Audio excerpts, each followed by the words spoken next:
Suite de l'évangile de la Passion de notre Seigneur Jésus-Christ, selon saint Marc.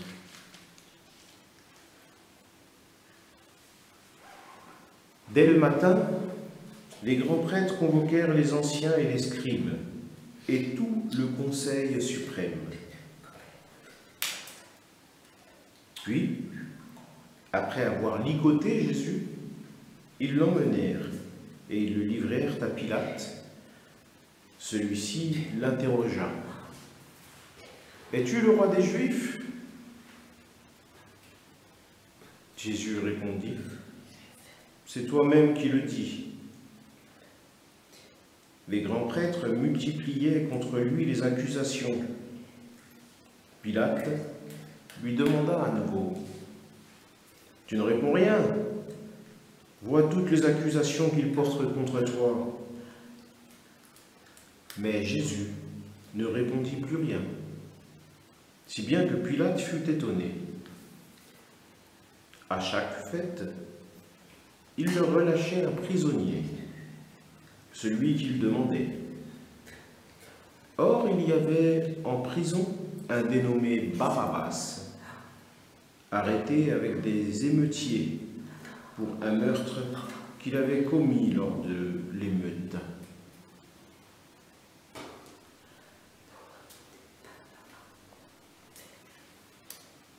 La foule monta donc chez Pilate et se mit à demander ce qu'il leur accordait d'habitude. Pilate leur répondit : « Voulez-vous que je vous relâche le roi des Juifs ?» Il se rendait bien compte que c'était par jalousie que les grands prêtres l'avaient livré. Ces derniers soulevèrent la foule pour qu'il leur relâche plutôt Barabbas.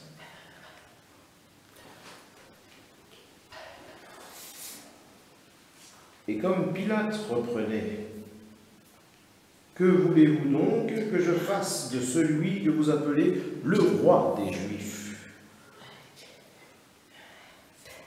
De nouveau, ils crièrent : « Crucifie-le !» Pilate leur disait : « Qu'a-t-il donc fait de mal ?» Mais ils criaient encore plus fort : « Crucifie-le !»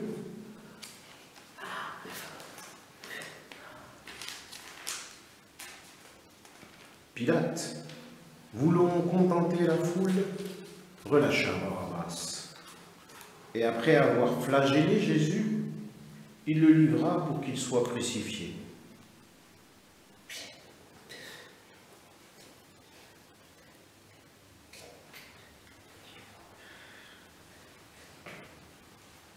Les soldats l'emmenèrent à l'intérieur du palais, c'est-à-dire dans le prétoire. Alors, ils rassemblent tous les gardes.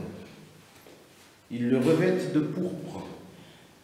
Ils lui posent sur la tête une couronne d'épines qu'ils ont tressée. Puis ils se mirent à lui faire des salutations en disant : « Salut, roi des Juifs !» Ils lui frappaient la tête avec un roseau, crachaient sur lui et s'agenouillaient pour lui rendre hommage.